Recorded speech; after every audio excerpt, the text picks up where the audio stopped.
नमस्कार दोस्तों, episode SFM channel पे आपका स्वागत है। आज हम आपके सामने एक कथा लेके आए हैं, श्री गणेश व्रत कथा। तो आइए सुनते हैं इस कथा को हमारे चैनल पे। पौराणिक कथाओं के अनुसार एक बार भगवान शंकर और माता पार्वती नर्मदा नदी के तट पर बैठे हुए थे। बैठे बैठे वो उबने लगे तो माता पार्वती ने महादेव जी से चौसर खेलने के लिए कहा। महादेव माता पार्वती की बात सुनकर चौसर यानी चौपड़ खेलने के लिए तैयार हो गए।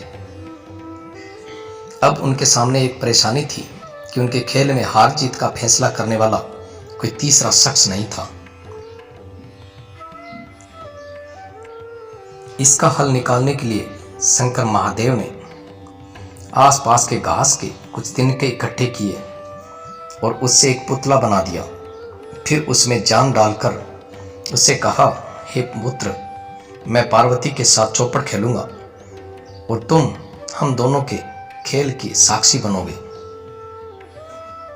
खेल के अंत में कौन विजयी होता है, तुम्हें इसका निर्णय करना होगा।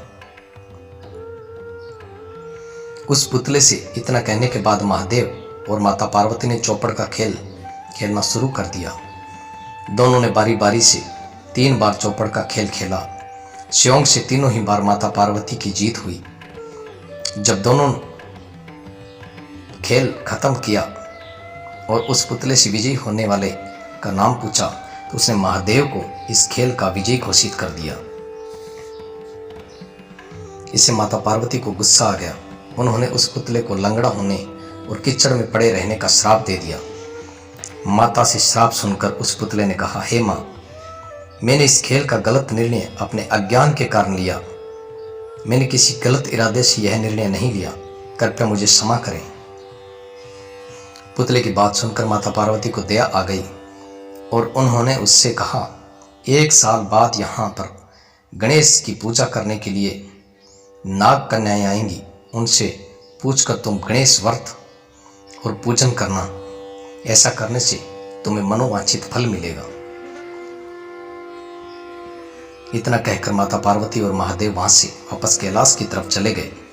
1 साल बाद उसी स्थान पर नाग कन्याएं आई। जब उन्होंने गणेश व्रत के पूजन की विधि शुरू की तो उस श्रापित पुतले ने उनसे इस पूजन की विधि बताने की प्रार्थना की। नाग कन्याओं ने विस्तार से उस पुतले की गणेश पूजन की विधि बताई।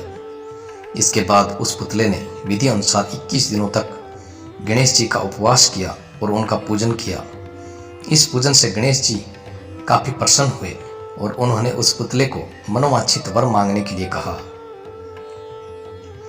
पुतले ने कहा, हे प्रभु, आप मेरे पैरों में इतनी शक्ति दें कि मैं कैलाश पर्वत पर जाकर अपने माता पिता से मिल सकूं, उन्हें प्रसन्न कर सकूं। गणेश जी ने तथास्तु बोला और वहां से वे चले गए। इसके बाद पुतला रूपी वह बालक चलते हुए कैलाश पर्वत तक पहुंचा और वहां पर वह भगवान शिव से मिला। महादेव से उसने सारी बात बताई। बालक की बात सुनकर महादेव ने भी 21 दिनों तक गणेश व्रत करने की इच्छा जाहिर की। दरअसल चौपड़ के खेल वाले दिन माता पार्वती महादेव से काफी नाराज होकर कैलाश छोड़कर वहां से चली गई थी। माता पार्वती को मनाने के लिए महादेव ने भी 21 दिनों तक गणेश व्रत किया। ऐसा करने से माता पार्वती 21वें दिन कैलाश पर्वत वापस आ गई और उनके मन में महादेव के लिए जो नाराजगी थी वो भी खत्म हो गई। माता पार्वती के वापस आने पर महादेव ने सारी बात उन्हें बताई। यह बात सुनकर माता पार्वती के मन में भी अपने बड़े पुत्र कार्तिकेय से मिलने की इच्छा उत्पन्न हुई। उन्होंने 21 दिनों तक गणेश व्रत करने का निर्णय लिया। उस पुतले रूपी बालक द्वारा बताई गई विधि के अनुसार माता पार्वती ने 21 दिनों तक गणेश जी का उपवास किया और विधि से पूजा अर्चना भी की। व्रत के 21वें दिन ही कार्तिकेय खुद ही अपनी माता पार्वती से मिलने के लिए कैलाश पर आ गए। आगे चलकर इस कथा और व्रत के बारे में कार्तिकेय ने विश्वामित्र जी को भी बताया। विश्वामित्र जी ने भी 21 दिनों तक यह व्रत रखकर गणेश की पूजा की। भगवान गणेश ने प्रसन्न होकर उन्हें ब्रह्म ऋषि होने का वरदान दे दिया। इस कहानी से यही शिक्षा मिलती है, गणेश चतुर्थी व्रत कथा के जरिए गणपति देव को प्रसन्न किया जा सकता है। सच्चे मन से इनका उपवास करने से मनोकामनाएं शीघ्र ही पूरी हो जाती है।